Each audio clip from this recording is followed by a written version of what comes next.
இந்த வேதத்தை திறக்கும் பொழுது தூக்கம் வரலாம், மரண நித்திரையே வருவது போல கனநித்திரை வரலாம். ஆனாலும் ஏசப்பா எனக்கு உணர்வுள்ள இருதயத்தை தாங்கப்பா, இந்த வசனத்தை பார்க்கும் பொழுது என் கண்கள் திறக்கட்டும். தாவீது அதனால் தான் சொன்னார், உம்முடைய வேதத்தின் அதிசயங்களை காணும்படி என் கண்களை திறந்தருளும்.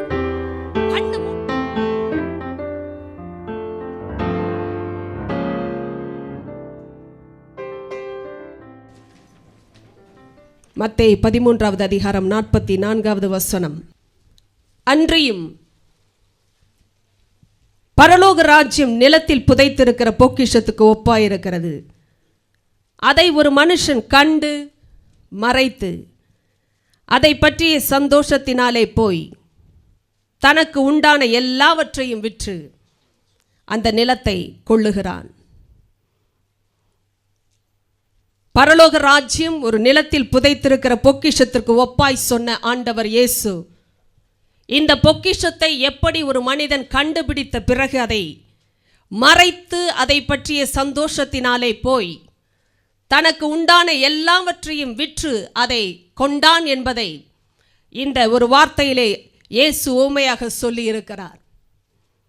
சில வாரங்களாக ஏன் பரலோக ராஜ்யம் இப்படி ஓமைகளாக பிரசங்கிக்கப்படுகிறது, ஏன் அதை பொக்கிஷத்திற்கு ஆண்டவர் ஒப்பிட்டு பேசினார், நிலத்தில் புதைத்திருக்கிறதான ஒரு காரியமாக ஏன் அதை அவர் குறிப்பிட்டார் என்பதை குறித்தெல்லாம் ஆவியானவர் இடைப்பட்டு வருகிறார். இந்த நாளிலும்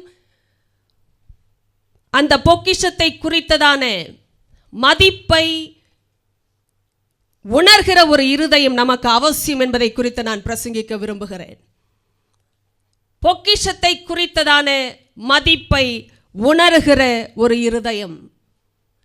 அநேக காரியங்கள் நம்முடைய வாழ்க்கையிலே பொக்கிஷங்களாக இருப்பது உண்டு.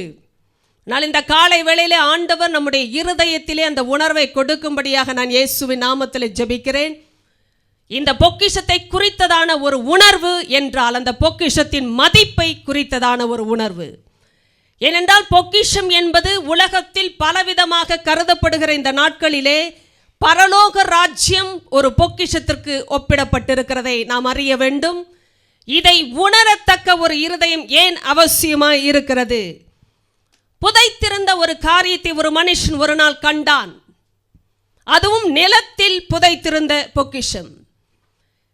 பாருங்கள், ஆண்டவர் இந்த உலக வாழ்க்கையிலே இந்த பரலோக ராஜ்யத்தின் காரியத்தை எடுத்து காண்பிக்கும் விதமாக சொன்ன ஒரு ஊமை இது.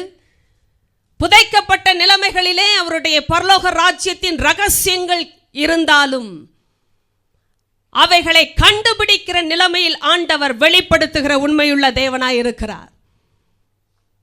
ஒருவருக்கும் அது கண்டுபிடிக்க முடியாத தூரத்தில் இல்லை. அதனால்தான் ஒரு மனுஷன் என்று அவர் பேசினதற்கு காரணம், எந்த மனுஷனும் மனுஷியும் அதை பெற்றுக்கொள்ள முடியும். இன்னார் தான் என்று, இன்ன பின்னணியத்தில் இருந்து வந்தவர் தான் என்று ஆண்டவர் பெயரிட்டு பேசவில்லை.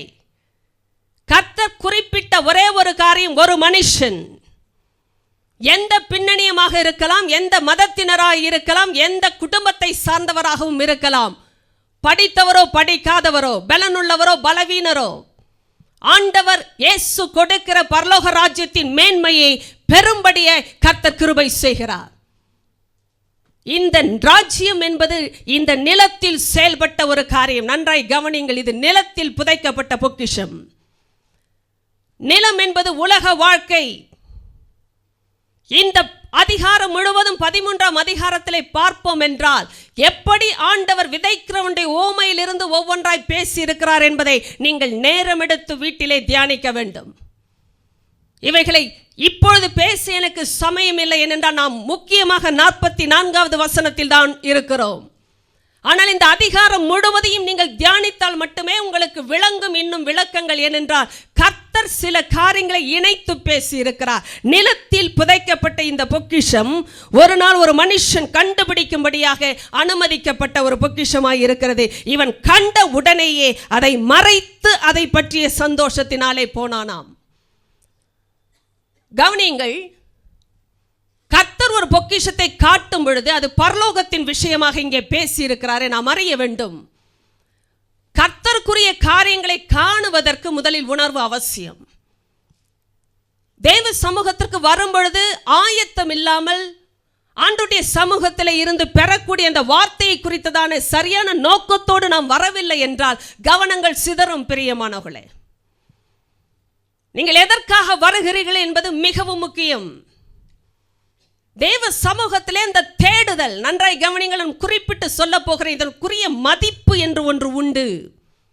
ஒரு ஆளை குறித்து மரியாதை செலுத்தும் பொழுது அவரை குறித்து நாம் நடத்துகிற விதம், அவர் முன்பாக நாம் செயல்படுகிற விதங்கள் மாறுவது போலவே தேவனை தேவன் என்று நாம் அறியும் பொழுது அவருடைய வார்த்தையை குறித்து நமக்கு மரியாதை அவசியம். அந்த வார்த்தையை குறித்ததான மதிப்பு நமக்கு தெரிந்திருக்க வேண்டும். அதனால்தான் சில வசனங்களை நான் குறிப்பிட்டு காட்டின பிறகு இதற்குள்ளாக போகிறேன். நீதிமொழிகள் 2வது அதிகாரம் முதல் சில வசனங்களை நான் விரைவாக வாசிக்க கேளுங்கள். நீதிமொழிகள் 2 1வது வசனம், என் மகனே, நீ உன் செவியை ஞானத்திற்கு சாய்த்து உன் இருதயத்தை புத்திக்கு அமைய பண்ணும் பொருட்டு. பாருங்கள், முதலாவது இந்த மனுஷன் இந்த பொக்கிஷத்தை கண்டதற்கு காரணம் அவனுடைய கண்கள் பொக்கிஷத்திற்கு நேராய் திறந்திருந்தது. ஒருவேளை அவனுடைய கண்கள் இதுதான் பொக்கிஷம் என்று அறியக்கூடாத நிலைமையில் திறந்திருக்கவில்லை என்றால் அது தென்பட்டாலும் அதை அவமதிப்பான். பொக்கிஷத்திற்கு கண்கள் திறந்திருந்ததற்கு காரணம் அதை குறித்ததாய் அவனுக்குள்ளே ஒரு மதிப்பு இருந்தது. அதை தேடுவதற்கு ஜாக்கிரதை இருந்தது. ஒருவேளை இந்த நிலத்தில் புதைத்திருந்த ஒரு பொக்கிஷமாகிய பரலோக ராஜ்யத்தை போல இன்று உலக வாழ்க்கையிலே கர்த்தர் பரலோக ராஜ்யத்தை எடுத்து காட்டும் பொழுது, ஒருவருடைய வாழ்க்கையில இடைப்பட அனுமதிக்கும் பொழுது அதை காணுகிற கண்கள் தான் காண முடியும். எப்படிப்பட்ட கண்கள் காண முடியும்? பொக்கிஷத்தை குறித்த மரியாதையோ மதிப்பையோ அறியும்படியாக திறந்திருக்கிற கண்கள் மாத்திரமே. எல்லா கண்களுக்கும் பொக்கிஷம் புலப்படுவது இல்லையே. சிலருக்கு பொக்கிஷங்கள் வேறாக இருக்கும் பொழுது உண்மையாய் வருகிற பொக்கிஷத்தை கூட அவமதிப்பார்கள். நன்றாய் கவனிக்க வேண்டும். ஆண்டவர் சொன்ன, உன் செவியை ஞானத்திற்கு சாய்த்து உன் இருதயத்தை புத்திக்கு அமைய பண்ணும் பொருட்டு. இங்க வரும் பொழுதே உங்களுடைய வாழ்க்கை ஞாயிற்றுக்கிழமை ஆயத்தம் என்பது அந்த நாளின் காலையில மாத்திரம் அல்ல பிரியமானவர்களே. இந்த வாரம் முழுவதுமாய் வாழ்கிற ஒரு வாழ்க்கைக்கு அது அஸ்திபாரமாய் இருக்கிறது. ஆயத்தம். ஞானத்திற்கு உங்களுடைய செவிகளை சாய்த்து இங்கே வர வேண்டும். இருதயத்தை புத்திக்கு அமைய பண்ணும் பொருட்டு. விலகி ஓடுகிற இருதயத்தின் காரியங்கள் புத்தியின் மேல் உட்காரும்படி செய்து நீ என் வார்த்தைகளை ஏற்றுக்கொண்டு, கவனியுங்கள், வார்த்தையை முதலாவது அங்கீகரிக்க வேண்டும். பிறகாக அதை பத்திரப்படுத்தி ஞானத்தை வா என்று கூப்பிட்டு, கவனிங்க, சில நேரம் ஆண்டவருடைய வார்த்தையை அங்கீகரிக்காமலேயே இங்கே வருவோம் என்றால் ஆண்டவருடைய வார்த்தை வந்தாலும் உள்ளே ஏற்றுக்கொள்ளப்பட முடியாமல் போகும். முதலாவது கட்டம் ஆண்டவருடைய வார்த்தையை அங்கீகரிக்க வேண்டும், ஏற்றுக்கொள்ள வேண்டும். இரண்டாவது அந்த கட்டளைகளை பத்திரப்படுத்த வேண்டுமா. எத்தனையோ கேட்கிறோம், எத்தனை வார்த்தைகள் உள்ளே பத்திரப்பட்டு இருக்கிறது. மிக முக்கியமான விஷயம் தேவ பிள்ளையே, நிறைய கட்டளைகளை வார்த்தைகளை கேட்கிற இந்த காது எத்தனை விஷயங்களை இருதயத்தில் பத்திரப்படுத்தி இருக்கிறது என்று யோசியுங்கள். இருதயத்தில் அது பத்திரப்படவில்லை என்றால் நாம் என்ன செய்ய முடியாது? அதை குறித்து நாம் கேட்க முடியாது. ஏனென்றால் மற்ற காரியங்கள் வந்து இந்த பத்திரப்படுத்தப்பட வேண்டிய காரியத்தை எடுத்து போடும் என்றால் நாம் கேட்க வேண்டிய காரியம் இது என்றே கேட்க அறியாமல் போய் விடுவோம். உண்மையா இல்லையா? நிறைய நேரம் நாம் எதை குறித்து கேட்க வேண்டும் என்றே ஒரு நோக்கம் தெரியாமல் போனதற்கு காரணம் பத்திரப்படுத்த வேண்டிய காரியங்களை பத்திரப்படுத்தவில்லை. கட்டளைகள் பத்திரப்படுத்தப்பட்டாக வேண்டும். அதற்கு பிறகு வசனம் சொல்லுகிறது, ஞானத்தை வா என்று கூப்பிட்டு புத்தியை சத்தமிட்டு அடைத்து அதை வெள்ளியை போல் நாடி புதையல்களை தேடுகிறது போல் தேடுவாயாகில் அப்பொழுது கர்த்தருக்கு பயப்படுதல் இன்னதென்று நீ உணர்ந்து தேவனை அறியும் அறிவை கண்டடைவாய். ஹல்லேலூயா சொல்லுங்க. உணர்வு என்பது எப்பொழுது வரும்? நன்றாய் கவனிக்க வேண்டும். ஒரு மனிதன் அதை கண்டு மறைத்து, இந்த விஷயம் நான் சொல்லுவேன், ஒரு பொக்கிஷத்தை அவன் கண்ட உடனேயே அவனுக்கு ஒரு உணர்வு செயல்பட்டது. என்ன உணர்வு? இதை நான் இழக்கக்கூடாது, இதை நான் பெற்றுக்கொண்டே ஆக வேண்டும். பரலோக ராஜ்யம் இப்படித்தான் உலகத்தில் செயல்படுகிறது. பிரியமானவர்களே, கேட்கிற எல்லாரும் அதை பெற்றுக்கொள்ள முயற்சிப்பது இல்லை. அதை குறித்து அறிகிற எல்லாரும் அது வேண்டும் என்று சொல்வது இல்லை. ஆண்டவர் நல்லவர், இயேசு நமக்கு ஜீவனை தருகிறவர், நமக்கு மறுவாழ்வு கொடுக்கிறவர், மறுரூபப்படுத்துகிறவர், கல்லறையை தாண்டி பரலோகத்திற்கு செல்லக்கூடிய வழியை உண்டாக்கினவர் என்று சொன்னாலும் அதை பொக்கிஷமாக மதிக்கிறவர்கள் தான் மதிக்கிறார்கள். அது எனக்கு சொந்தமாக வேண்டும் என்று சொன்னவர்கள் தான் சொந்தமாக்கி கொண்டார்கள். இந்த விஷயம் ஒரு முயற்சி. முதலாவது அதை குறித்ததான ஒரு மதிப்பு அவசியம். We should know the value of this treasure. இதனுடைய மதிப்பு. இதனால் தான் இந்த மனுஷன் அதை வெள்ளியை போல் தேடினானா. வெள்ளியை போல், ஏனென்றால் வெள்ளியோட மதிப்பு அவனுக்கு தெரியும். புதையல்களை நாடுகிறது போல் நாடினானாம். காரணம், புதையல்களுடைய மதிப்பு அவனுக்கு தெரியும்.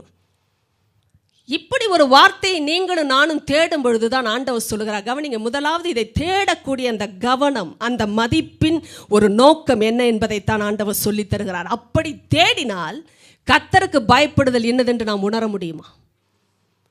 இன்னைக்கு உணர்வில்லாமல் ஒருவேளை இந்த கூட்டத்திலே நீங்கள் இருப்பீர்கள் என்றால் ஆண்டவர் சொல்லுகிற காரியம், முதலாவது காரியம், வசனத்தை தேட வேண்டிய பிரகாரமாய் தேடுங்கள்.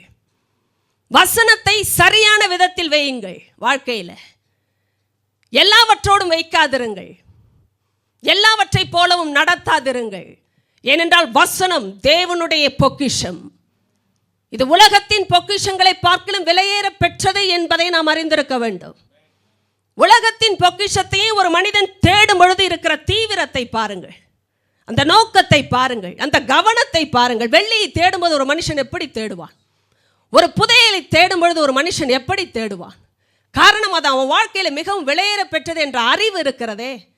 இன்னைக்கு நாம மாத்திரம் வசனத்தை பார்க்கும் பொழுது எப்படிப்பட்ட ஒரு தேடுதல் நமக்குள் இருக்கிறது, எப்படிப்பட்ட ஒரு நோக்கம் இருக்கிறது. ஆண்டவர் அதைத்தான் பேசுகிறார். கவனம், ஒரு மதிப்பு என்பது மனதில் இருக்கிற ஒரு அறிவு, இருதயத்தின் உணர்வு. அது இப்படிப்பட்ட நிலைமையில் இருக்கிறவர்கள் அதை தீவிரமாய் தேட ஒருமனப்படுவார்கள். அப்பொழுதுதான் ஆண்டவர் சொல்லுகிறார், கர்த்தருக்கு பயப்படுதல் இன்னது என்று நீ உணர முடியுமா? நிறைய நேரம் பிரியமானவர்களே, ஆண்டவருக்கு பயப்படுவது என்றால் என்ன என்றே தெரியாமல் விசுவாசிகள் கூட்டத்தில் சிலர் இருக்க முடியும். கவனிங்க, விளையாட்டு விஷயம் அல்ல இது. பேசுகிற எனக்கும் உங்களுக்கும் தான். கர்த்தருக்கு பயப்படுதல் என்றால் என்ன என்றே தெரியாமல் கூட்டத்தில் ஒரு ஆள் நீங்கள் இருக்க முடியும். நினைத்து கொள்ளாதிருங்கள் நான் தேவனுக்கு பயப்படுகிறேன் என்று. ஆண்டவர் சொல்லுகிறார், பயப்படுதல் என்பதே ஒரு உணர்வு. சொல்லுங்கள், உணர்வு. உணர்வு, இது ஒரு உணர்வு. எப்படிப்பட்ட உணர்வு தெரியுமா? ஃபீலிங் இல்லை, understanding. It's all about the hearts condition. ஏதோ ஃபீலிங் இல்லை. உணர்வு என்பது ஃபீலிங் என்ற அர்த்தத்தில் இங்கே வரவில்லை. இது இருதயத்தின் நிலைமை. கர்த்தருக்கு பயப்படுவது என்ற அந்த நிலைமையை நான் எப்பொழுது உணர முடியும் தெரியுமா? இந்த வார்த்தைக்கு முதலாவது கொடுக்க வேண்டிய மதிப்பை நான் அறிந்திருக்க வேண்டும். இந்த வார்த்தைக்கு நான் கொடுக்க வேண்டிய இடத்தை முதலாவது கொடுக்க நான் தீவிரப்பட வேண்டும். அதை எந்த நிலைமையில் தேடினால் கர்த்தர் எனக்கு வெளிப்படுவார் என்பதை சொல்லி தந்திருக்கிறார். அப்பொழுதுதான் நீ கர்த்தருக்கு பயப்படுகிற உணர்வை இன்னதென்று அறிவாய். அப்பொழுதுதான் அறிவாய். அது மாத்திரமல்ல, பாஸ்டர் ராபர்ட் ஆராதனையிலே ஒரு வார்த்தையை சொன்னாரே, சங்கீதம் 119 104 வசனம், உமது கட்டளைகளால் உணர்வடைந்தேன், ஆதலால் எல்லா பொய் வழிகளையும் வெறுக்கிறேன். உமது கட்டளைகளால் உணர்வடைந்தேன். கவனிங்கள், கட்டளைகள் உணர்வை கொடுக்கக்கூடிய கட்டளைகள். நம்முடைய இருதயம் எந்த சூழ்நிலையிலே பிரிந்ததாய், கடினப்பட்டதாய், நோக்கத்தை இழந்ததாய் இங்கே இருந்தாலும் நான் சொல்லுகிறதை கவனியுங்கள். கட்டளைகளை கேட்கக்கூடிய கவனத்தை நாம் திருப்பும் பொழுது அது பொக்கிஷத்திற்கும் மேலானது என்ற மரியாதையை கொடுத்து நாம் தீவிரமாய் அதை தேடும் பொழுது ஆண்டவர் சொல்லுகிறார், அதே கட்டளைகளாலே நமக்கு உணர்வை அவர் கொடுக்கிறாராம். ஏனால் நீதிமொழிகள் 2 அதைத்தான் சொன்னது. அப்பொழுது நீ கர்த்தருக்கு பயப்படுதல் இன்னதென்று உணர்ந்து, அந்த உணர்வு அப்பொழுது கட்டவிழ்க்கப்படுகிறது. அது மாத்திரமல்ல, இதே 119 130, உம்முடைய வசனத்தின் பிரசித்தம் வெளிச்சம் தந்து பேதைகளை உணர்வுள்ளவர்களாக்கும். எவ்வளோ பெரிய பேதையாக இருந்தாலும் சரி, ஞானமற்ற நிலைமை, வழி தெரியாத நிலைமை, புத்தியே செயல்படவில்லையே என்று நீங்கள் அங்கலாய்க்கிற ஒரு நபராய் இதை கேட்டாலும் சரி, கர்த்தர் சொல்லுகிறார் அவருடைய வசனத்தின் பிரசித்தம் வெளிச்சம் தருமா. When the word is unfolded, it will give light to the simple and will make them to have understanding. நன்றாய் புரிந்து கொள்ளுங்கள். ஆண்டவர் வார்த்தையை பிரித்து கொடுக்கும் பொழுது, பகிர்ந்து கொடுக்கும் பொழுது, பகுத்து கொடுக்கும் பொழுது வெளிச்சம் உண்டாகிறது. இந்த வெளிச்சம் ஒரு பேதையை உணர்வுள்ளவர்களாய் மாற்றுகிறது. வாழ்க்கையிலே உணர்வு இல்லாமல் இருக்கிறேன் என்ற சூழ்நிலையில் நீங்கள் அங்கலாய்த்து கொண்டிருந்தாலும் கட்டளைகளை தேடக்கூடிய அந்த நோக்கம் சரியாகும் பொழுது, ஆண்டவரே உலகத்தின் பொக்கிஷங்களை பார்க்கலும் உம்முடைய பொக்கிஷம் எனக்கு மேலானதையா என்று சொல்லி இந்த வார்த்தையை நாம் கவனிக்க தீவிரப்படும் பொழுது ஆண்டவர் சொல்லுகிறார், உணர்வில்லாத இருதயங்கள் உணர்வை பெற்றுக்கொள்ளும். எந்த குடும்பத்திலிருந்து வந்தாலும் சரி, கஷ்டத்திலிருந்து வந்தாலும் சரி, அப்பா இது உங்கள் வார்த்தை, நான் கேட்கணும்ப்பா, என்னோடு பேசுங்க. எங்கே எனக்கு பிரச்சனை என்றாலும் பரவாயில்லை, நான் கேட்கும்படியாய் தீவிரப்படுகிறேன். இந்த நேரத்தை எதுவும் திருடாதபடிக்கு என்னுடைய காதுகளை, என்னுடைய கண்களை, என்னுடைய இருதயத்தை நான் வாகானதாக்குகிறேன் என்று சொல்லி நீங்கள் ஒரு சின்ன ஜெபத்தை செய்து உட்கார்ந்திருந்தாலும் ஆண்டுடைய கட்டளைகள் உணர்வுள்ளவர்களாய் மாற்றுகிறது. எந்த இடத்துல நீங்கள் உணர்வில்லை என்று அங்கலாய்த்தாலும், உங்களுக்கே இந்த பிரச்சனை புரியாமல் இருந்தாலும் தேவன் உணர்வை கொண்டு வருகிறார். நீங்கள் இதை யோசிக்க வேண்டும். இந்த சூழ்நிலையில் தான் இந்த மத்தேயு 13வது அதிகாரத்தில் இயேசு ஒரு வார்த்தையை சொன்னார். 19வது வசனம் நான் வாசிக்கிறேன். ஒருவன் ராஜ்யத்தின் வசனத்தை கேட்டும் உணராதிருக்கும் போது பொல்லாங்கன் வந்து அவன் இருதயத்தில் விதைக்கப்பட்டதை பறித்து கொள்ளுகிறான். அவனே வழியருகே விதைக்கப்பட்டவன்.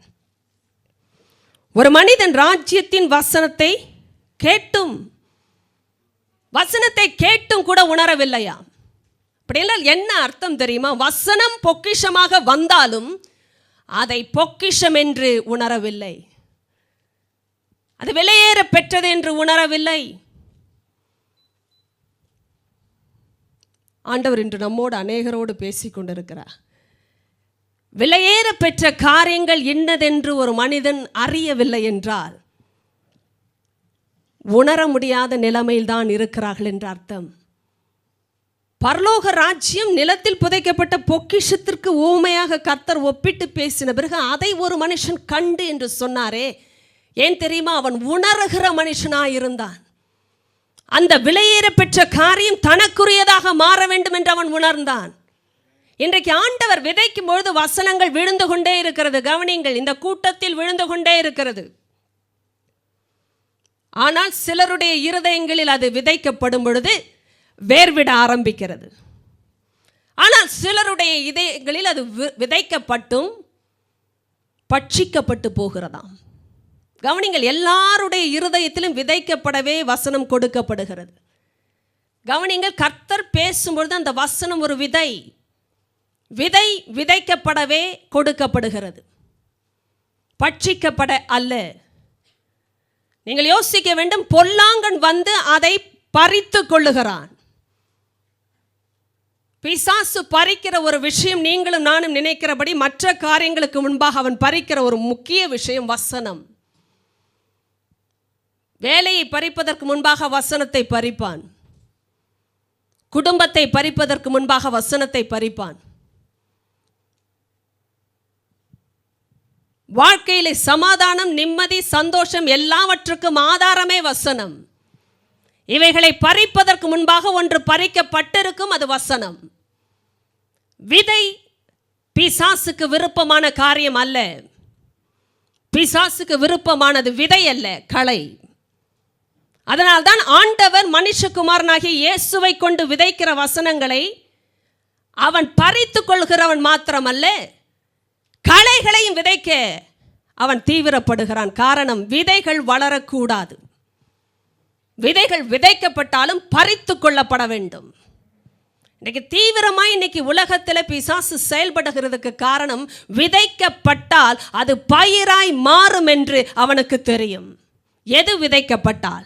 வசனம். கர்த்தருடைய வசனம் ஒரு வாழ்க்கையை மாற்றும் என்று பிசாசுக்கு தெரியும். அறுவடையை கொடுக்கும் என்று அவனுக்கு தெரியும். அதனால ஆண்டவர் சொல்லுகிறார், இதை உணரத்தக்க இருதயம் உள்ளவர்கள் வசனத்தை பறிக்க இடம் கொடுக்க மாட்டார்கள். உணர்கிற இருதயம் எப்படி வரும் என்று ஆண்டவரே சொன்னார். இந்த கட்டளைகளை குறித்ததான ஒரு கவனம். கேட்கும் பொழுதே கவனமாய் கேட்டார்கள் இந்த கூட்டத்தில் சில பேர். அவர்கள் கேட்ட பொழுது இந்த உலகத்தை எதை பார்க்கலும் இது முக்கியம் என்று கேட்டார்கள். வீட்டிலே வேலை இருந்தாலும் முக்கியம் என்று வந்து கேட்டார்கள். அலுவலகத்திலே எப்படிப்பட்ட பொறுப்புகள் இருந்தாலும் இது அதை விட முக்கியம் என்று வந்து கேட்டார்கள்.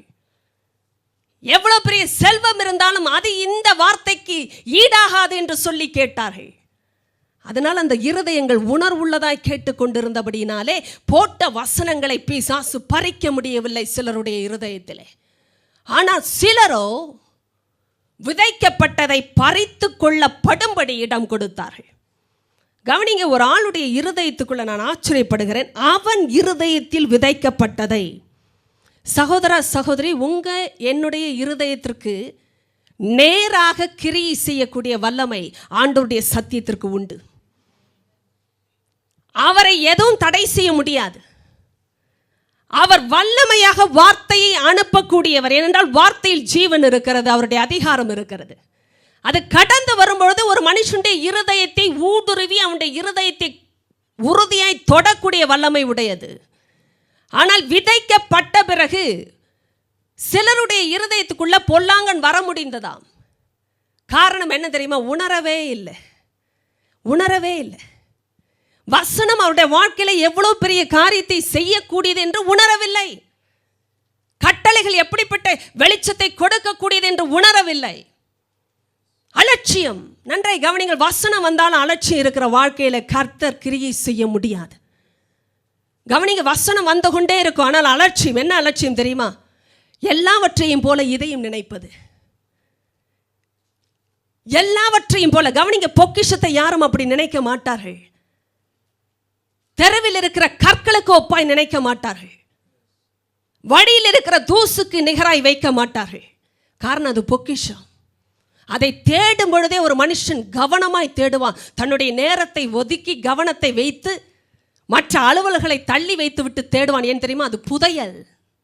இன்னைக்கு நீங்களும் நானும் எந்த நிலைமையில பாவ கட்டுகளில் இருக்கிறவர்கள் கூட நீங்கள் சொல்லுங்கள் உங்கள் மனதில், அப்பா நான் இந்த சத்தியத்திற்கு திரும்பும் பொழுது உணர்வுள்ள மனுஷியை நான் மாற முடியும் என்று சொல்லி நீங்க கவனத்தை திருப்பி இயேசுவினிடத்தில் ஒரு வார்த்தை சொல்லி பாருங்க.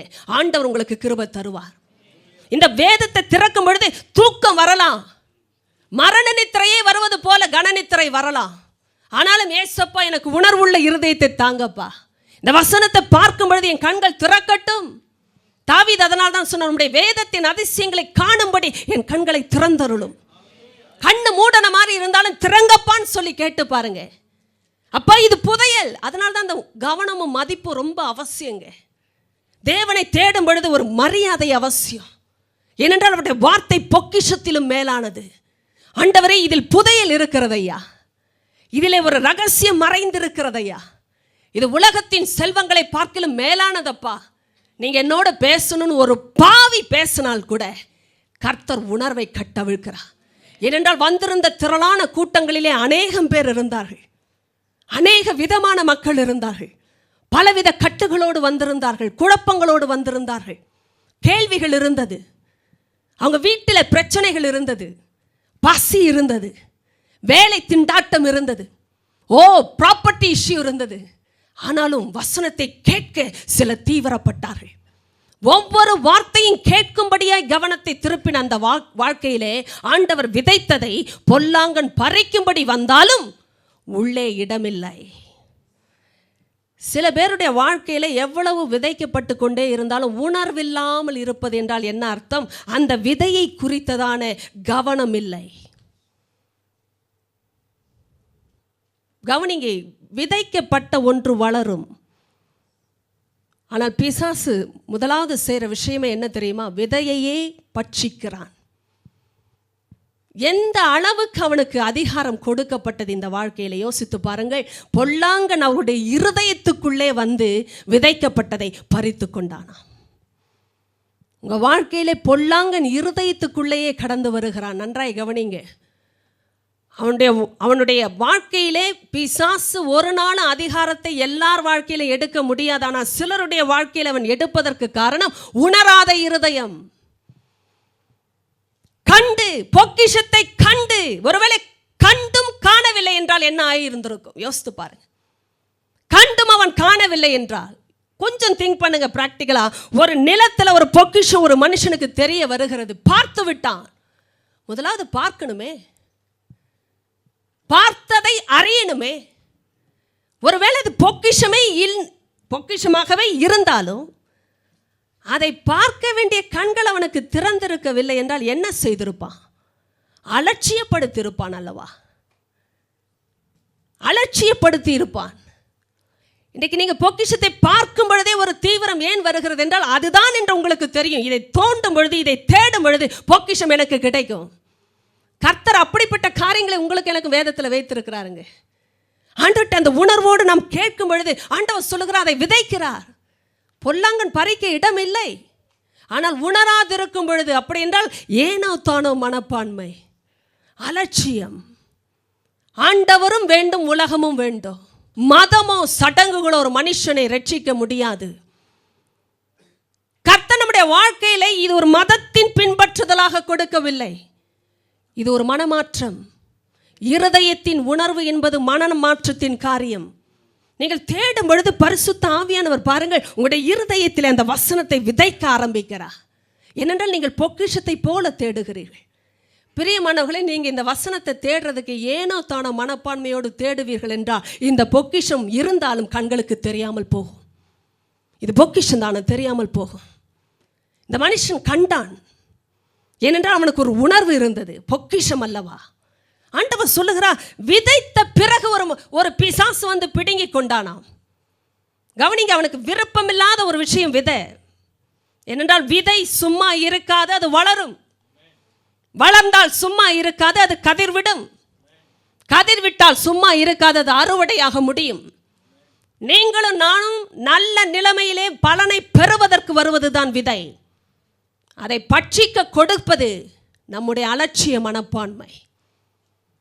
அலட்சியமா இருக்காதீங்க. வசனம் வரும்பொழுது உங்க வாழ்க்கையில் இங்கு மாத்திரமல்ல, வீட்டிலே அனுதினமும் இந்த வசனத்திற்கு எங்கே நாம் கவனத்தை கொடுத்து வைத்திருக்கிறோம் என்பதை பாருங்க. ஒரு வீட்டில் இந்த வேத வசனம் சில நேரங்கள் பிரிக்கப்படுவது எப்பொழுதுன்னு யோசிங்க. எப்பொழுது இதை பிரித்து பார்க்கிறீர்கள்? எப்படி பிரித்து பார்க்கிறீர்கள்? ஆண்டவரை அறியாதவர்கள் கூட வேதம் என்று வரும்பொழுது ஒரு மரியாதையோடு தான் அதை தொடுகிறார்கள். ஆண்டவருடைய பொக்கிஷத்திற்கும் மேலான வார்த்தைகள் இது. இப்படிப்பட்ட வார்த்தைகளை நாம் சந்திக்க போகும்பொழுது எந்த கவனத்தோடு போகிறோம் யோசித்து பாருங்கள். சில நேரம் வேதத்தை எடுக்கும் பொழுதே நம்முடைய மனப்பான்மை எப்படி இருக்கிறது என்று பாருங்கள். அப்பொழுது தெரியும் நாம் எப்படிப்பட்ட கவனத்தோடு எடுக்கிறோம் என்று. சிலர் பேருக்கு பிரித்து பார்ப்பார்கள், இங்கும் அங்குமாக. பிடித்தால் படிப்பார்கள், போர் அடித்தால் மூடுவார்கள். இது பொக்கிஷத்தை தேடுகிற மனப்பான்மையே அல்ல. ஒரு பொக்கிஷத்தை தேடுவதென்றால் நாம் எப்படி தேடி இருப்போம்? இரவு கண் விழித்து தேடி இருப்போம். உண்மையா இல்லையா? வேலைக்கு போய்விட்டு வந்தேன், நாளை பார்க்கலாம், ஐயோ இன்னொருவன் எடுத்துக்கொள்வானே. ஒரு பொக்கிஷம் இங்கே புதைக்கப்பட்டிருக்கிறது என்று தெரிந்து விட்டால் என்ன ஆகும்? அந்த கவனம் ஆண்டவர் சொல்கிறார், பரலோக ராஜ்யத்தின் விஷயத்திலே சிலருக்கு இருக்கிறது. கேட்கும் பொழுதே இது எனக்கு வேண்டும் என்று கேட்டார்கள். அதை நான் இழக்கக்கூடாது என்று கேட்டார்கள். இது என் வாழ்க்கையிலே இல்லாத சொத்தாயிற்றே, இதுவரை ஒருவரும் தர முடியாத சமாதானத்தின் வார்த்தையாய் இருக்கிறதே, விடுதலையின் வார்த்தையாய் இருக்கிறதே, மன தெளிவின் வார்த்தையாய் இருக்கிறதே, இதற்காக நான் நேரம் ஒதுக்க வேண்டும். பிரியமானவர்களை, உணர்வோடு கேட்டவர்கள் விதைக்கப்பட்டதை பெற்றுக்கொண்டு காத்து கொண்டார்களாம். காரணம், பிசாசு பறிக்க வந்தாலும் இவருடைய இருதயத்துக்குள் நுழைய முடியவில்லை. காரணம் கவனம் உள்ளவர்கள் தான் விதையை சுற்றி வேலி அடைப்பார்கள். வேலி அடைத்த இருதயத்திற்குள் பிசாசு நுழைய முடிவது இல்லை. நீங்க கவனித்து கேளுங்கள். இந்த சூழ்நிலையிலே உங்க வாழ்க்கையிலே அந்தரங்கத்திலே இந்த வசனத்தை படிக்க எப்படிப்பட்ட கவனம் இருக்கிறது? சகோதர சகோதரி, ஒருவேளை ஆலயத்திற்கு வரும்பொழுது இதை தூக்கி கொண்டு வரலாம், கரத்தில் வைத்து கொள்ளலாம், தலையினை கீழே வைத்து தூங்கலாம். ஆனால் இருதயத்தில் இருக்கிறதா என்பதுதான் முக்கியம். பிசாசுக்கு எப்படிப்பட்ட சூழ்நிலையும் தெரியும். இருதயத்தில் விதைத்தாலும் அவனுக்கு தெரியும். ஒரு ஆள் உணரவில்லை என்றால் பறிக்கலாம் என்று தெரியும். எப்படிப்பட்ட வேதனை! விதைக்கப்பட்டதையே பறிக்கிறான். அவனால் முடியும். ஏன் தெரியுமா? உணரலை ஒரு ஆள். And if you have got the heart of understanding, the devil has no access to your heart. ஏன் தெரியுமா? அங்கே உணர்வு கிரியை செய்கிறது. இந்த உணர்வு கிரியை செய்கிறாள், அதை பத்திரப்படுத்தி இருக்கிறார்கள். ஓ, இது தேவனுடைய காரியம், இது ஆண்டவருடைய வார்த்தை, இதை நான் அலட்சியப்படுத்தக்கூடாது. அதனால தான் பிரியமானவர்களை, நேரம் எடுத்து இதற்கு நாம் சமயம் எடுத்து இதற்கு கவனத்தை செலுத்துகிறோம். காரணம், அது முக்கியம். இரவு தூக்கம் போனாலும் படிங்க, தூக்கம் போனாலும் வேலை செய்கிறீங்க. ஏன் தெரியுமா? பணம். உண்மைதானே? ஓவர் டைம் ஒர்க்கு சும்மாவா பண்ணுவீங்க? ஓவர் டைம் ஒர்க்குக்கு பே பண்ணணும். பேமெண்ட்டை மனதில் வச்சாதாங்க ஓவர் டைமே மனசில் வருது. பேமெண்ட்டை விட முக்கியமானது இது. ஏனென்றால் இது செல்வமும் கனமும் தீர்க்காயுசும் கொடுக்கிற வார்த்தைகள். அதன் இடது கையில் தீர்க்காயுசு, அதன் வலது கையில் செல்வமும் கனமும் இருக்கிறது. ஞானத்துக்குரிய வார்த்தைங்க. ஞானவான்களை பாருங்க, அவங்க பரதேசிகளாக இருந்தாலும் பிச்சைக்காரர்கள் அல்ல. ஏன் தெரியுமா? செல்வம் வசனத்தால் கொடுக்கப்படுகிற காரியம். சில பேர் வாழ்க்கையில் செல்வம் இருக்கிறது, ஆனால் சாபமும் கூட இருக்கிறது. செல்வம் ஆசீர்வாதமாய் மாற வேண்டும் என்றால் செல்வத்தை கொடுக்கிற தேவனுடைய ஞானம் கூட இருக்க வேண்டும். கர்த்தருடைய ஆசீர்வாதமே ஐஸ்வர்யத்தை தரும், அதனோட அவர் வேதனையை கூட்டார். கர்த்தர் கொடுத்தால் வேதனை கூடாது, பிசாசு கொடுத்தால் வேதனையோடு தான் வரும். இதுதான் வித்தியாசம். செல்வம் ஆசீர்வாதம் என்று சொல்லாதிருங்கள், கர்த்தர் கொடுக்கிற ஐஸ்வர்யமே ஆசீர்வாதம். இல்லை என்றால் அதிலே வேதனை. எத்தனை பேருக்கு செல்வம் இருந்தும் வேதனை இருப்பதினாலே தற்கொலை செய்து கொள்ளுகிறார்கள். ஒரு மனிதனுடைய வாழ்க்கையிலே பொக்கிஷத்தை குறித்ததான அறிவு அவனை தேட வைத்த விதத்தையே மாற்றினது. ஒரு வசனம் தேவனுடைய பொக்கிஷம் ஐயா. வார்த்தை எனக்கு ஜீவனை கொடுக்கிற வார்த்தை என்ற ஒரு கவனத்தில் நீங்கள் படிப்பீர்கள் என்றால் கர்த்தர் வெளிப்படுவார், உணர்வை தருவார். உங்க கண்கள் இருக்கிற நித்திரை மாறும். நான் சொல்லுகிறேன் கேளுங்கள். சோர்வுகள் விலகும், மனதில் இருக்கிற குழப்பங்கள் மாறி ஒரு தெளிவான நாளை சந்திப்பீர்கள். ராத்திரி தூக்கம் வரவில்லையா? தேவனுடைய சமூகத்தில் போய் உட்கார்ந்து வசனத்தை பார்த்து சொல்லுங்கள், அப்பா நான் இதை வாசிக்க விரும்புகிறேன். பாருங்கள், வெறுமையாக வாசிப்பதற்கும் ஒரு கிறிஸ்தவராய் விரும்பி வாசிப்பதற்கும் வித்தியாசம் உண்டுங்க. ஒரு கிறிஸ்தவர்களாக வாசிக்காதீங்க இந்த வேதத்தை. உங்களையும் என்னையும் விட அதிக கவனமாய் மற்றவர்கள் வாசிக்கிறார்கள். ஆனால் நீங்களும் நானும் வாசிப்பதற்கு ஒரு வித்தியாசம் உண்டு. விருப்பத்தோடு வாசிக்க வேண்டாம், எதிர்பார்ப்போடு வாசிக்க வேண்டும். ஏனென்றால் பொக்கிஷம் நான் தோண்டும் பொழுது கிடைக்கும் என்று வாசிக்க வேண்டும், நான் தேடும் பொழுது அடைவேன் என்று வாசிக்க வேண்டும். ஆண்டவர் வெளிப்படுகிறார். அப்படிப்பட்டவர்கள் தான் நேரம் எடுத்து கவனத்தோடு இந்த பொக்கிஷத்தை ஆராய்கிறார்கள், யோசிக்க வேண்டும். எனக்கு ஒரு ஆச்சரியம், இந்த மத்தேயு 13 இந்த மனுஷன் அதை கண்டு மறைத்து அதை பற்றி சந்தோஷத்தினாலே போய், கவனிங்கள், முன்பு புதைக்கப்பட்டிருந்த ஒன்று இப்பொழுது வெளிப்படுத்தப்பட்டது. இப்பொழுது அவன் அதை மறைத்தான் பார்த்த பிறகு. ஏன் தெரியுமா? அதை இழக்கக்கூடாது. இதுதாங்க உணர்வுள்ள இருதயம் செயல்படுற விதம். கவனிங்க, கேட்டதை அவன் மறைத்தான். எங்கே மறைத்தான்? இருதயத்திற்குள். கேட்ட காரியங்கள், பரலோக காரியங்கள், பரலோக ராஜ்யத்தின் விசேஷங்கள் பொக்கிஷத்திற்கு ஒப்பா இருக்கிறது. இதை கேட்கும் பொழுது ஒரு ஆள் என்ன செய்கிறார் தெரியுமா? தன்னுடைய இருதயத்திற்குள் மறைக்கிறார். தோண்டி பார்த்த ஒரு விஷயத்தை ஒரு மனுஷன் தெருவிலே விட்டு விட்டு போக மாட்டார்.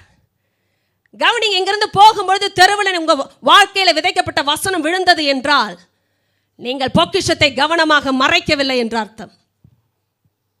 இந்த மனுஷன் மறைத்து விட்டான். ஏன் தெரியுமா? சந்தோஷம். அதற்கு பிறகு அதற்கு உண்டான சந்தோஷத்தினாலே போகிறார். ஆனால் அதை கண்டவுடனே அவர் மறைத்தான். ஏன் தெரியுமா? அதை இழக்கக்கூடாது, அதை வேறொருவர் பட்சிக்க கூடாது. அது விலையேற பெற்றது. உணர்வுள்ள இருதயத்தில் விதைக்கப்பட்டவர்களை இப்படித்தான் விசுவாசிகள் மறைப்பார்கள். இது விசேஷமான விஷயம், இதை காத்துக்கொள்ள வேண்டும். நன்றாய் கவனிங்கள். அவன் புதைக்கப்பட்டது அவன் கண்களுக்கு தெரிந்த பிறகு அவன் திரும்ப மறைத்தானே. அது எதற்காக தெரியுமா? பாதுகாக்கப்பட, பறிகொடுக்கக்கூடாது. ஏனென்றால் பொல்லாங்கன் தயாராக இருப்பான். கவனிங்க, எந்த பொக்கிஷம் வெளியில் வந்தால் பொல்லாங்கன் வரமாட்டான் சொல்லுங்கள். ஆண்டவர் சொல்லுகிறார் அப்படித்தான். விதைக்கப்பட்டது பறிக்கப்படும்படியாக ஒரு பொல்லாங்கன் வருவான். ஏனென்றால் விதை பொக்கிஷம். ஆண்டவர் சொல்கிற இந்த ராஜ்யத்தின் காரியத்தை ஒரு மனுஷன் கண்டுபிடித்த பிறகு அதை மறைத்தான். ஏன் தெரியுமா? பாதுகாக்கப்பட வேண்டும். இது திருடன் பறிக்க கூடாது. இந்த பொக்கிஷத்தை எடுத்தவனை அப்படியே ஒரு இமேஜின் பண்ணி பாருங்க, கற்பனை பண்ணி பாருங்கள். அவன் அதை எடுத்த உடனே அதை பார்த்த சந்தோஷம், மறைத்தான். ஏன் தெரியுமா? அது பாதுகாக்கப்பட வேண்டுமே, வேறு யாரும் பறித்து கொள்ளக்கூடாதே, திருடன் வரக்கூடாதே, இதை பத்திரப்படுத்த வேண்டும். உணர்வுள்ள இருதயத்திலே வசனம் பத்திரப்படும். சகோதர சகோதரி, நீங்கள் எப்படிப்பட்ட நிலைமையிலிருந்து இந்த சத்தியம் கேட்டாலும் உணர்வுள்ள இருதயம் உடைய வசனத்தால் எனக்கு கொடுக்கப்படுமே. ஆண்டவரே, இந்த வசனம் எனக்கு வேண்டுமையா என்று கேட்டு பாருங்கள். உணர்வோடு ஆண்டவர் அனுப்புவார். இந்த உணர்வு வருகிற இருதயத்திலே பிசாசு நுழைய முடியாது. நீங்கள் எந்த வேலையில் வேண்டுமானாலும் இருக்கலாம், போகிற வழியில் என்ன சவால்கள் வேண்டுமானாலும் வரலாம். உங்கள் இருதயத்தில் அந்த உணர்வு இருக்கிறபடினாலே பிசாசு திருட முடியாது. இதில் ஆச்சரியம் என்ன தெரியுமா? இதை மறைத்து அதை பற்றிய சந்தோஷத்தினாலே போய் உள்ள வசனம் இருக்கிற வாழ்க்கையில சந்தோஷம் இருக்குங்க. உலகத்தில் நடக்கிற விஷயம் நல்லா கவனிங்க. எனக்கு ஆச்சரியம், இது நிலத்தில் புதைத்திருக்கிற பொக்கிஷம் என்றுதான் ஆரம்பித்தது. ஆனால் இந்த மனுஷன் என்ன செய்ய ஆரம்பித்தான் தெரியுமா? உணர்வு வந்து வசனத்தின் வல்லமை வெளிப்பட வெளிப்பட ஆண்டோடைய ரகசியத்தின் மேன்மைகள் தெரிய, ராஜ்யத்தின் பலன்கள் தெரிய தெரிய அதை பாதுகாக்கும்படியே முயற்சித்தானே. இவனுக்குள் பயங்கர சந்தோஷம், அதை பற்றிய சந்தோஷம். சொல்லுங்கள், அதை பற்றிய சந்தோஷம். எதை பற்றிய சந்தோஷம்? வசனத்தை பற்றிய சந்தோஷம். சில பேருக்கு வேலையை பற்றிய சந்தோஷம் நிறைய இருக்கு, கல்யாணத்தை பற்றிய சந்தோஷம், பிள்ளைகளை பற்றிய சந்தோஷம், புடவை எடுத்தா பெண்களுக்கு ஒரு சந்தோஷம், தலைமுடி இருந்தால் ஒரு சந்தோஷம். உலகத்தில் பல காரியங்கள் பலவித சந்தோஷங்களை கொடுக்கும்போது கவனிங்க, பிறந்த நாள் ஒரு ஆளுக்கு சந்தோஷம், இறந்த நாளும் சில பேருக்கு சந்தோஷம். போன ஆளுக்கு இல்லை, இருக்கிற ஆளுங்களுக்கு. ஆனால் ஆண்டவர் சொல்லுகிறார், இதை பற்றிய சந்தோஷத்தினாலே போய். என்றைக்காவது யோசித்திருக்கிறீர்களா? வசனம் ஒரு ஆள் வாழ்க்கையில் சந்தோஷமாக இருந்தால் வேற எந்த காரியங்கள் துக்கமாக இருந்தாலும் அந்த சந்தோஷத்தை திருட முடியாது. தெரியுமா உங்களுக்கு? நீ நினைக்க எனக்கு இருக்கிற கவலை உங்களுக்கு இருந்தால் இப்படி பேச மாட்டீங்க. எல்லாருக்கும் தான் கவலை இருக்குது. கவலைகள் இருக்க வேண்டிய இடத்துல இருக்கணும், உள்ளே இருக்கக்கூடாது. தெரியுதா உங்களுக்கு? கவலைகள் இருக்கு. உலகமே கவலையின் உலகம். என்னங்க நீங்கள் கவலைப்படாமல் இருக்கீங்க? கட்டண பொண்டாட்டி சொல்லுவாங்க, ஏன்னா கவலைப்பட்டே ஆகணும். என்னடி கவலைப்படாமல் இருக்கே? புருஷன் சொல்லுவார், ஏன்னா கவலைப்படணும். பிள்ளைய பற்றி கவலை இல்லையா? கல்யாண வயசில் பிள்ளைங்களை வைத்திருக்கிறீங்களா, கவலை இல்லையா? இதையெல்லாம் கேட்குற உலகத்துக்கு என்ன பிரச்சனை தெரியுமா? பொக்கிஷம் இல்லை. இருக்க வேண்டிய பொக்கிஷம் இருந்தால் கவலை இல்லை, வசனம் இருந்தால் கவலை இல்லை. தெரியுமா உங்களுக்கு? இதெல்லாம் வெறும் பிரச்சாரத்திற்காக வருகிற வார்த்தைகள் அல்ல, இது தேவ வார்த்தையின் பிரசங்கம். ஒரு மனுஷனுடைய வாழ்க்கையிலே வசனம் இருந்தால் கவலை இருக்காது. அதனால தான் சில பேருடைய வாழ்க்கையில பிசாசு கவலைகளை அனுப்புவான். காரணம், வசனத்தை நெருக்கணும். வசனம் இருக்கக்கூடாது, நெருக்கப்படணும். நெருக்கப்பட்டால் அது விளையாது, ஒழுங்கா ஓங்கி வளராது, கனியை முடியாது. கவனிங்க, சில பேர் வாழ்க்கையில் கவலைப்படுறதுக்குனே பிறந்திருக்குன்னு சொல்கிறாங்க. It's my birth right to be anxious. அப்போ பட்டுக்கொண்டே இருக்கலாம், யாரும் உதவ முடியாது. ஏனென்றால் ஆண்டவர் கவலைப்படாதிருங்கள் என்றே சொல்லியிருக்கிறார். யோசித்து பாருங்க, ஆண்டவருக்கு விவரம் தெரியாமல் பேசவில்லை, தெரிந்தே பேசினார். கவலைப்படுகிற உலகத்திலே ஒரு தேவ பிள்ளை, பரலோக ராஜ்யத்தின் பொக்கிஷத்தை கண்ட பிள்ளை, உணர்வோடு அதை பாதுகாத்த பிள்ளை கவலைப்படாமல் காக்கப்பட முடியும் என்பதை கர்த்தர் அறிவார். போராட்டம் இருக்கலாங்க, கண்ணீர் இருக்கிற சூழ்நிலை இருக்கலாம். ஆனால் ஒரு மனுஷன் இருதயத்தில் சந்தோஷம் எதனால் வரும் தெரியுமா? வசனத்தால். ஆண்டவர் உங்களோட பேசி கொண்டிருக்கிறார், நீங்கள் வசனத்தின் அதிசயங்களை கண்டு கொண்டு இருக்கிறீர்கள் என்றால் உங்கள் இருதயத்தில் பரிசுத்த ஆவியானவரால் சந்தோஷம் வரும். ஏனென்றால் வசனத்தை கொடுக்கிறவர் அவர். அந்த ஆவியானவர் தேவ சந்தோஷத்தை இருதயத்தில் வைப்பார். வேலையில் என்ன நெருக்க வேண்டுமானால் இருக்கலாம், சுற்றி இருக்கிற சூழ்நிலை உங்களுக்கு எதிராக இருக்கலாம், ஆனால் கர்த்தருடைய சந்தோஷம் உள்ளத்தில் இருக்கும். பலனே இல்லாமல் போகும்படி அழுதார்களாம், சிக்லாக் இன்சிடென்ட். பலன் இல்லாமல் போகும்படி அழுதார்கள். பலனே இல்லை, ஆம்பளைங்க அழுவாங்களா? நம்ம கல்ச்சரில் ஆம்பளை அழுதாலே அவமானம். ஆனால் அழறாங்க வீட்டில் பொண்டாட்டிங்க முன்னாடி. இதெல்லாம் நம்முடைய கலாச்சாரத்தின் சில காரியங்கள். பலன் இல்லாமல் போகும்படி அழுதார்களாம். ஆனால் ஒரு மனுஷன் கர்த்தருக்குள் தன்னை திடப்படுத்தி கொண்டான். சந்தோஷம் என்பது பலன். கர்த்தருக்குள் மகிழ்ச்சியாக இருப்பதே உங்கள் பலன். ஆண்டவர் சிலரோடு தீர்க்க தரிசனமாக சொல்லுகிறார், கர்த்தருக்குள் மகிழ்ச்சியை ஏன் இழந்தாய் மகளே மகனே? கர்த்தருக்குள் மகிழ்ச்சி. நீங்கள் இன்றைக்கு பலன் இல்லாமல் சோர்ந்து போனதற்கு காரணம் தேவனுடைய மகிழ்ச்சியை இழக்க கொடுத்ததினாலே, ஆண்டவர் எடுத்து போட்டதினாலே அல்ல, இழக்க கொடுத்ததினாலே. பிசாசு வந்து பறித்து கொள்ளும்படி வசனத்தை தாரை வார்த்ததினாலே. வசனத்திற்கு கொடுக்க வேண்டிய இடத்தை நீங்கள் கொடுத்து பாருங்கள். வீட்டிலே இங்கே வருகிறோம், கேட்கிறோம், போகிறோம். இடைப்பட்ட நாட்களில் இந்த வசனம் எங்கே இருக்கிறது? ஐயா அம்மா, இந்த வேத புத்தகத்தில் இருக்கிற வார்த்தைகள் இருதயத்திற்குள் வர வேண்டும். அதுதான் பொக்கிஷத்தை காக்கிற இடம். பொக்கிஷம் இங்கே இருக்கிறது என்று கர்த்தருக்கு தெரியும். ஆனால் எங்கே காக்கப்பட வேண்டும் தெரியுமா? ஒரு மனுஷனுடைய இருதயத்தில். இங்க இருக்கிற வசனம் தேவ வார்த்தை என்பதை பிசாசு அறிவான். அது பொக்கிஷம் என்று அவனுக்கு தெரியும். உங்களுக்கு எனக்கும் தான் தெரியணும். அந்த பொக்கிஷத்தை நாம் கவனமற்று வைக்க முடியாது. இந்த வேதத்தை சில இடத்தில் கவனமற்றே வைத்துவிட்டு போகிறார்கள். ஏன் தெரியுமா? அது கவனமற்று போனதினாலே. சில பேருக்கு பைபிளை எங்க விட்டனே தெரியல. சர்ச்சில் இருக்கா பாருங்க, ஏன்னா இவங்க எங்க போனாங்கன்னே தெரியல. இடையில சர்ச்சுக்கும் போனேன், இங்கேயும் சென்றேன், அங்கேயும் போனேன்.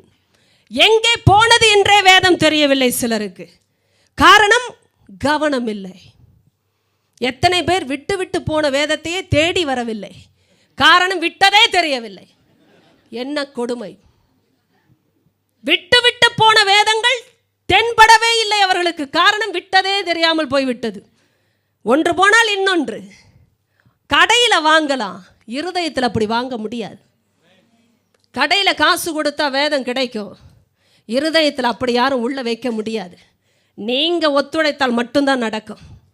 நீங்கள் மதித்ததை ஏற்று காத்து கொண்டால் மட்டுமே நடக்கும். காசு கொடுத்து வாங்குகிற வேதம் இங்கே போகணுங்க, இருதயத்தில். நீங்கள் நினைக்கிறீர்களா வீட்டில் இது இருப்பதனால் பாதுகாப்புன்னு? இல்லை. நிறைய பேர் தப்பாய் நினைக்கிறார்கள். ஆசாரியர்களுக்கு ஞானம் எங்கே என்று ஆண்டவர் கேட்டார். வேதபாரர்களுடைய எழுத்தாணி எங்கே போயிற்று? ஞானமற்ற நிலைமை. ஏனென்றால் இந்த வேதத்திற்கு கவனம் இல்லை. எப்படி ஞானம் இருக்கும் என்று ஆண்டவர் சொன்னார். ஆசாரியராக இருந்தாலும் ஞானம் வருவதற்கு ஒரே ஒரு காரணம், வேதம் இருதயத்தில் இருந்தால்தான். வேத பாரகராக இருப்பதினால் அல்ல. கவனிங்க, நீங்கள் நன்றாய் படிப்பதினால் ஞானம் வராது. இருதயத்தில் இதை பத்திரப்படுத்துவதினால் வருவது. ஆண்டவர் அதனால் தான் சொல்லி கொடுக்கிறார். பாருங்கள், இந்த மனுஷன் இதை மறைத்து அதை பற்றிய சந்தோஷத்தினாலே போய், ஏனென்றால் அவனுக்கு என்ன தெரியுமா? கவனிங்க, ஒரு ஆள் பொக்கிஷத்தை பார்த்தால் மட்டும் போதாது, அதை கவனமாக மறைத்து வைக்கணும். கேட்டீர்களா? சில பேர் பார்த்தாலே ஒரே சந்தோஷம், அடா என்னமாய் ஆண்டவர் எழுதியிருக்கிறார். சில பேர் படிக்கும்போதே ஒரே சந்தோஷம். இதையும் கூட ஆண்டவர் எழுதி வைத்திருப்பார்.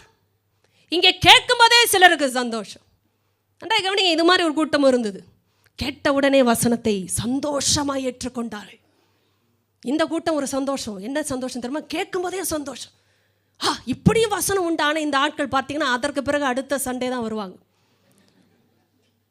வசனம் சந்தோஷமாக தானே இருந்தது, ஏன் இடையில காணோம்? கேட்ட உடனே சந்தோஷம். சில பேர் நல்லா கவனிங்க, இட்ஸ் ஆல் ப்ராக்டிக்கல் திங்ஸ்.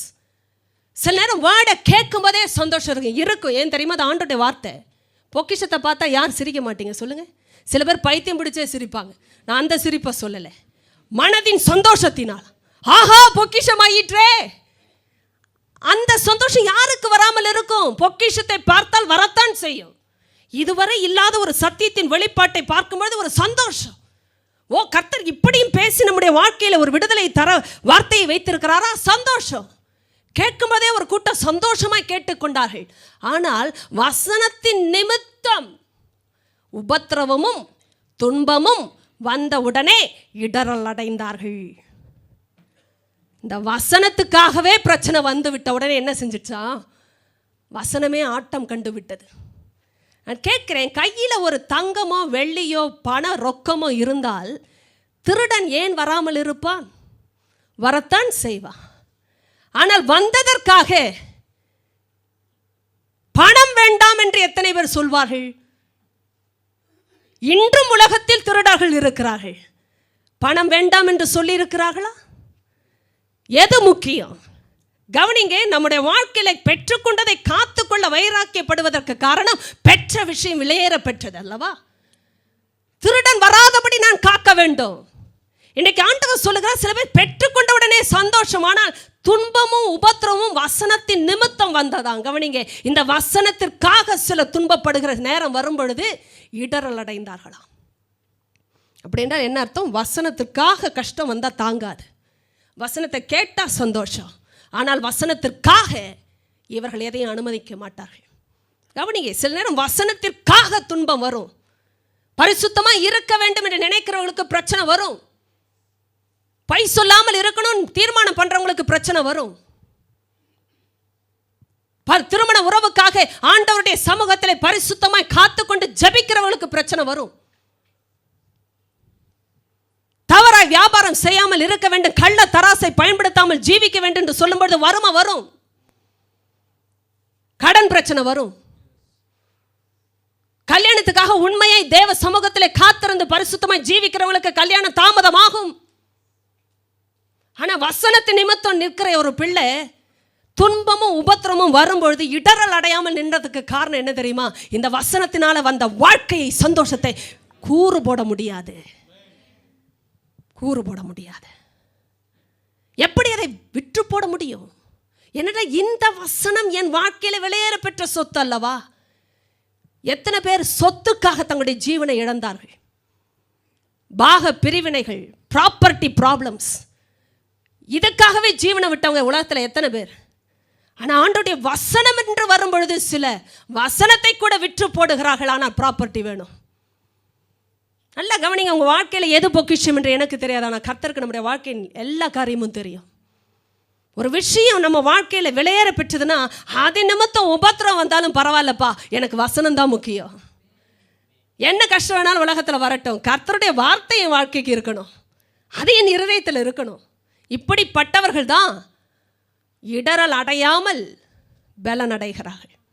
பிரியமானவர்களே, வசனத்தின் நிமித்தம் எது வந்தாலும் இந்த மக்கள் சந்தோஷமாக இருப்பாங்க. யாருக்குள்ள தெரியுமா? கர்த்தருக்குள் சந்தோஷமாக இருப்பார்கள். கர்த்தருக்குள் சந்தோஷமாக இருப்பார்கள். பிரியமான தேவ பிள்ளையை, ஆண்டவர் நிமித்தம், வசனத்தின் நிமித்தம் உங்கள் வாழ்க்கையில் என்ன வந்தாலும் பரவாயில்லை, வசனத்தை மட்டும் விட்டு கொடுக்காதிருங்க. அதை மட்டும் நீங்கள் விட்டு விட்டு போகாதிருங்கள். எனக்கு ஆச்சரியம், இந்த மனுஷன் அதை பற்றிய சந்தோஷத்தினாலே போய் என்ன செய்தான்? தனக்கு உண்டான எல்லாவற்றையும் விற்று அந்த நிலத்தை கொள்ளுகிறான். ஐயம்மா, பார்த்ததினாலே சந்தோஷப்பட்டு போய் கொண்டிருக்கிறீர்களா? ஆண்டவர் பேசி கொண்டிருக்கிறார் சிலரோடு. பார்த்ததினாலே சந்தோஷம்தான், ஆனால் தொடர்ந்து அது காக்கப்பட்டதினாலே வருகிற சந்தோஷம்தான் மெய்யான சந்தோஷம். ஐயாம்மா, எத்தனை பேர் கற்பனையில் பொக்கிஷத்தை பார்த்ததுனால சந்தோஷமாக வாழ போகிறீங்க? கனவில் நிறைய பேர் பொக்கிஷத்தை பார்த்தார்கள், சந்தோஷமாக இருந்தது, விடிந்த பொழுது அது உண்மையாக இல்லை. ஆண்டவருடைய வார்த்தை அப்படிப்பட்டது அல்ல. இது உங்கள் வாழ்க்கையிலே தங்கி விளைகிற அறுவடையை கொடுக்கிற உண்மையான பொக்கிஷம். இது மறைக்கப்பட்டால் தான் உண்மையான சந்தோஷம். ஏன் தெரியுமா?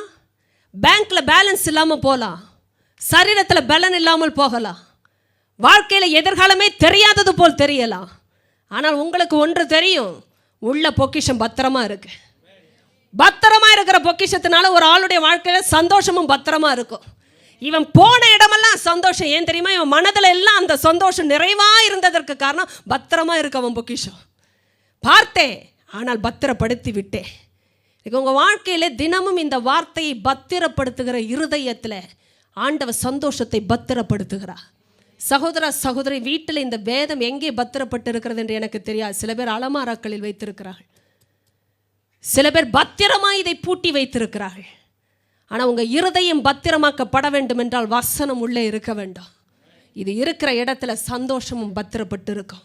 சந்தோஷம் இருக்கிற இடத்துல பலன் இருக்கும். உங்கள் வாழ்க்கையில் பலன் இருந்தது என்றால் பிசாசு தோற்கடிக்கப்பட்டான் என்ற அர்த்தம். பிரியமானவர்களே, உங்கள் வாழ்க்கையில் எதை குறித்து உங்களுக்கு கவனம் இருக்கிறது என்று மிகவும் அவசியம். பொக்கிஷத்தை நீங்கள் விலையேற பெற்றது என்று பார்ப்பீர்கள் என்றால், அதை தேடுகிற விதத்தில் தேடுவீர்கள் என்றால், கர்த்தர் சொல்லுகிறார், அவர் உணர்வை கட்டவிழ்க்க போகிறார். இந்த உணர்வுள்ள இருதயத்திலே விதைகள் பத்திரப்படும். பத்திரப்பட்ட இருதயம் சந்தோஷமாயிருக்கும். சகோதரன், இன்னைக்கு எந்த சூழ்நிலை உங்களுடைய இருதயம் கலங்கி வந்திருந்தாலும் பரவாயில்லை, கலக்குகிறவனை கர்த்தர் பார்த்து கொள்ளுவா. அவங்களுடைய இருதயத்தில் வசனம் இருக்கிறதா என்று பாருங்கள். எழுந்து நிற்கலாமா? எல்லோருடைய கண்களும் மூடப்படட்டும். ஆண்டவரிடத்துல பேசுகிற நேரம் சொல்லுங்க, ஏசப்பா, இதை நான் மறைத்து வைக்க விரும்புகிறேன் ஆண்டவரே. இதை யாரும் திருடாதபடி காக்க நான் விரும்புகிறேன். என் இருதயத்தில் இது பத்திரப்பட நான் ஒப்பு கொடுக்கிறேன் அப்பா. வசனம் என் வாழ்க்கையில் இருக்கும் பொழுது ஆண்டவர் கொடுக்கிற சந்தோஷம் என் வாழ்க்கையில் இருக்குமே. நான் ஏன் கவலைப்படுகிறேன்? நான் ஏன் பயந்து கொண்டிருக்கிறேன்? நான் ஏன் அங்கலாய்க்கிறேன் உலகத்தாரை போல? நான் ஏன் ஐஸ்வர்யத்தினால கவலைப்பட்டு கொண்டிருக்கிறேன்? ஓ, ஐஸ்வர்யத்தின் மயக்கம் எனக்கு ஏன் வர வேண்டும் ஆண்டவரே? இந்த காலை வேளையில இருதயம் உணர்வுள்ளதாய் மாறட்டும் என்று சொல்லுவீர்களா? ஓ, வசனத்தின் பிரசித்தம் வெளிச்சம் தந்து பேதைகளை உணர்வுள்ளவர்களாக்கும். உம்முடைய கட்டளைகளால் நான் உணர்வடைந்தேன், ஆதலால் எல்லா பொய் வழிகளையும் வெறுக்கிறேன். ஜீவனை நான் பேசுகிறேன். இயேசுவின் நாமத்தினாலே உண்டான அந்த அதிகாரத்தின் ஜீவன் இந்த காலை வேளையில எல்லா மரணத்தையும் விரட்டுகிற அந்த அதிகாரத்திலே வெளிப்படுகிறதுக்காக ஸ்தோத்திரம். இயேசுவின் நாமத்திலே எங்கெல்லாம் மரண நித்திரையாகிய ஆவிக்குரிய நித்திரை இருக்கிறதோ, இயேசுவின் நாமத்திலே ஜீவனை நான் பேசி கட்டவிழ்க்கிறேன். எல்லா மரண நித்திரையின் கண்கள் இயேசுவின் நாமத்திலே தெளிவாகட்டும் ராஜா. தூங்குகிற மக்கள் இயேசுவின் நாமத்திலே எழும்புவார்களாக. ஓ, மரித்தோரை விட்டு நீ எழும்பி பிரகாசி என்று கர்த்தர் சொல்லுகிறார். நீ மரித்தோரை விட்டு எழும்பு, கர்த்தர் அப்பொழுது உன்னை பிரகாசிப்பிப்பார் என்று சொல்லுகிறார்.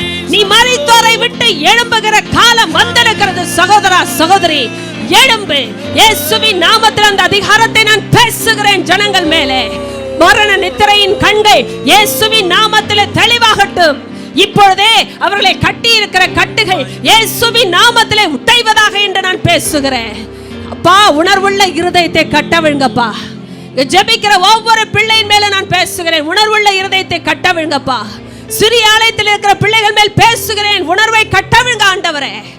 அப்பா, எல்லா நிலைமையில இருக்கிற கட்டுகள் உடையட்டும் ராஜா. அந்த ரங்கத்தில் கர்த்தருடைய வசனம் பத்திரப்படட்டும். உலக மாம்சம் பிசாசு எல்லா கிரியைகளும் இயேசுவின் நாமத்திலே வெளியேற்றப்படட்டும் ராஜா. குடும்பத்திலே கர்த்தருடைய வசனம் மதிக்கப்படும்படி நான் கேட்கிறேன், கனப்படுத்தப்படும்படி நான் கேட்கிறேன். ஆண்டவரே, இவர்கள் எழும்பி பிரகாசிக்க வேண்டியவர்களப்பா. விளக்குகள் அணைய ஆண்டவர் அனுமதிப்பது இல்லையே. இயேசுவை எழுப்புங்க. மரித்தோரை விட்டு எழும்ப வேண்டியவர்கள் இயேசுவின் நாமத்திலே இந்த நாளிலே எழும்புவார்களாக. நான் தீர்க்க தரிசனமாக பேசுகிறேன். மரித்தோரை விட்டு எழும்ப வேண்டியவர்கள் இயேசுவின் நாமத்தில் எழும்பட்டும். இப்பொழுது எழும்பட்டும். ஓ, கடனித்திரையை விட்டு எழும்பட்டும். ஆண்டவருடைய வாழ்க்கையில் இருக்கிற குழப்பங்கள், கட்டுகள் இந்த நாளிலே விலகட்டும் என்று சொல்லி நான் பேசுகிறேன். சத்தியம் வாழ்க்கையை உணர்வுள்ளதாய் மாற்றும் என்று சொன்னீரே அப்பா. உணர்வுள்ள ஆவியோடு இங்கிருந்து அனுப்புங்க ஆண்டவரே. ஒவ்வொரு நாளும் உங்க வசனத்தை தியானிக்க கிருபை தாங்க. ஒவ்வொரு நாளும் இந்த பொக்கிஷத்தை தேட கிருபை தாங்கப்பா. இயேசுவின் நாமத்தில் பிதாவே, ஆமென்.